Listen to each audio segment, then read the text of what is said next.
উপরে আয়াতের উপরে কিছু কথা বলব। নবী বলছেন দুনিয়ার লোভ, ভালোবাসা, মহাব্বত সব ধ্বংসের কারণ। আওয়াজ দিন, কথা বোঝার চেষ্টা করি।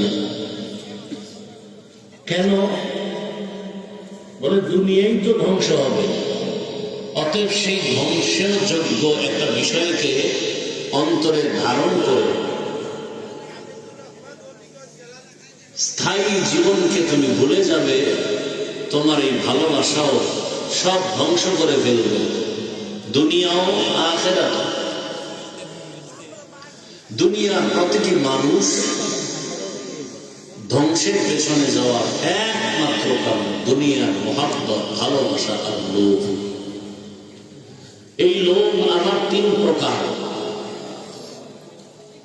সম্মানের চেয়ারের লোভ,